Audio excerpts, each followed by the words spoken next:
ओम नमः शिवाय। राधे कृष्ण। एक बार की बात है, एक संत जगन्नाथपुरी से मथुरा की ओर आ रहे थे। उनके पास बड़े सुंदर ठाकुर जी थे। वे संत उन ठाकुर जी को हमेशा साथ ही लिए रहते थे और बड़े प्रेम से उनकी पूजा अर्चना कर लाड लड़ाया करते थे।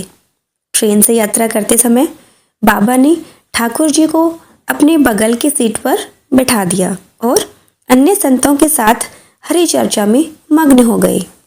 जब ट्रेन रुकी और सब संत उतरे, तब वे सत्संग में इतने मग्न हो चुके थे कि झोला गाड़ी में ही रह गया। उसमें रखे ठाकुर जी भी वहीं गाड़ी में रह गए। संत सत्संग की मस्ती में, भावनाओं में ऐसा बहे कि ठाकुर जी को साथ लेकर आना ही भूल गए।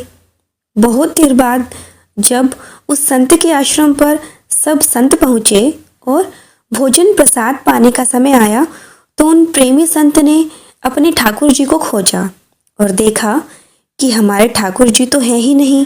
संत बहुत व्याकुल हो गए, बहुत रोने लगे, परंतु ठाकुर जी मिले ही नहीं। उन्होंने ठाकुर जी के वियोग में अन्न जल लेना स्वीकार नहीं किया। संत बहुत व्याकुल होकर विरह में अपने ठाकुर जी को पुकार कर रोने लगे। तब उनके एक पहचान के संत ने कहा, महाराज, मैं आपको बहुत सुंदर चिन्हों से अंकित नए ठाकुर जी दे देता हूँ। परंतु उन संत ने कहा कि हमें अपने वही ठाकुर चाहिए जिनको हम अब तक लाड लड़ाते आए हैं।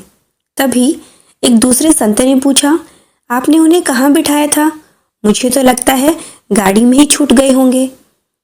एक संत बोले, अब कई घंटे बीत गए हैं, गाड़ी से किसी ने निकाल लिए होंगे और फिर गाड़ी भी बहुत आगे निकल चुकी होगी। इस पर वह संत बोले, मैं स्टेशन मास्टर से बात करना चाहता हूँ।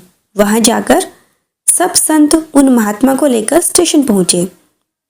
स्टेशन मास्टर से मिले और ठाकुर जी के गुम होने की शिकायत करने लगे। उन्होंने पूछा कि कौन सी गाड़ी में आप बैठकर आए थे। संतों ने गाड़ी का नाम स्टेशन मास्टर को बताया तो वह कहने लगा, महाराज, कई घंटे हो गए, यही वाली गाड़ी ही तो यहाँ खड़ी हो गई है और किसी प्रकार भी आगे नहीं बढ़ रही है। न कोई खराबी है न अन्य कोई दिक्कत। कई सारे इंजीनियर सब कुछ चेक कर चुके हैं, परंतु कोई खराबी दिखती ही नहीं। महात्मा जी बोले, अभी आगे बढ़ेगी। मेरे बिना मेरे प्यारे कहीं अन्यंत्र कैसे चले जाएंगे।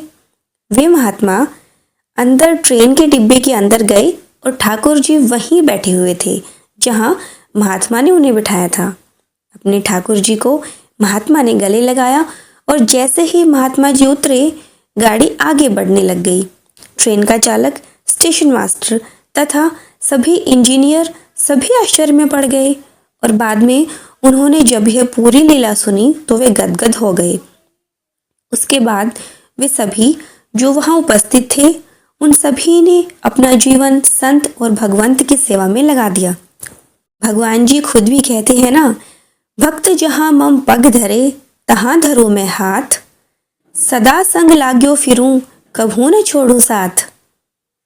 मत तोला कर इबादत को अपने हिसाब से, ठाकुर जी की कृपा देखकर अक्सर तराजू टूट जाते हैं। जय जय श्री राम, हर हर महादेव। जय श्री कृष्ण।